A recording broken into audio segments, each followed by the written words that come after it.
Well, let's get some analysis now with Ovigwe Eguegu, who's a policy advisor at Development Reimagined, an African-led consultancy group. He joins us now from Ankara. Good to have you back with us, Ovigwe. We know that coup leaders in Mali and Burkina Faso have now thrown their support behind the junta in Niger. What does that mean for the prospect of a return to civilian rule?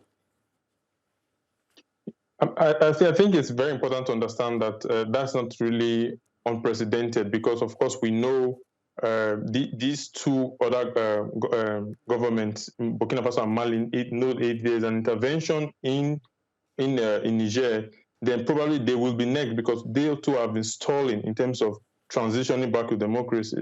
Mali postponed the transition timeline twice, and then they had the constitutional amendment which had just been passed. Burkina Faso doesn't look like it's going to also keep to the transition timeline as well. So I think in that context, they want to help Niger to protect whatever friendship that they can actually get, because now they're getting that support they're going to give support to Niger in the likelihood that they, under their own pressure too, would be getting this similar support from Niger.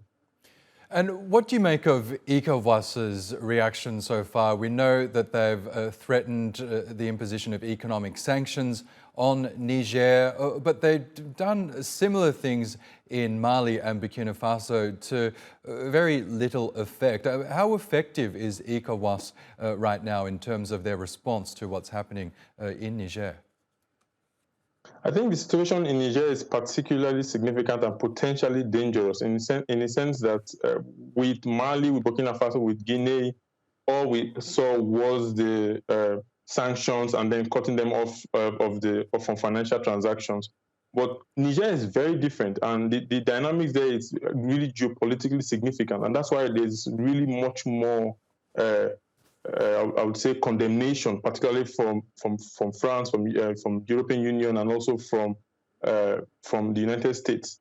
The concern, and the one thing we have to consider, is that intervention in Niger is very likely going to worsen the situation. And I say this because we're really staring at a regional war. If you intervene in Niger now, you're going to drag. We're already seeing the reports from Mali and Burkina Faso that they're going to be involved.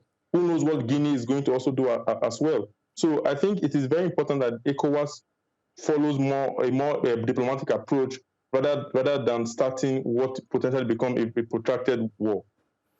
Okay, that would, just hearing your response to that, it would seem that reports that France was preparing strikes to free the ousted President Mohamed Bazoum would be unlikely, that really it's not really a credible course of action right now.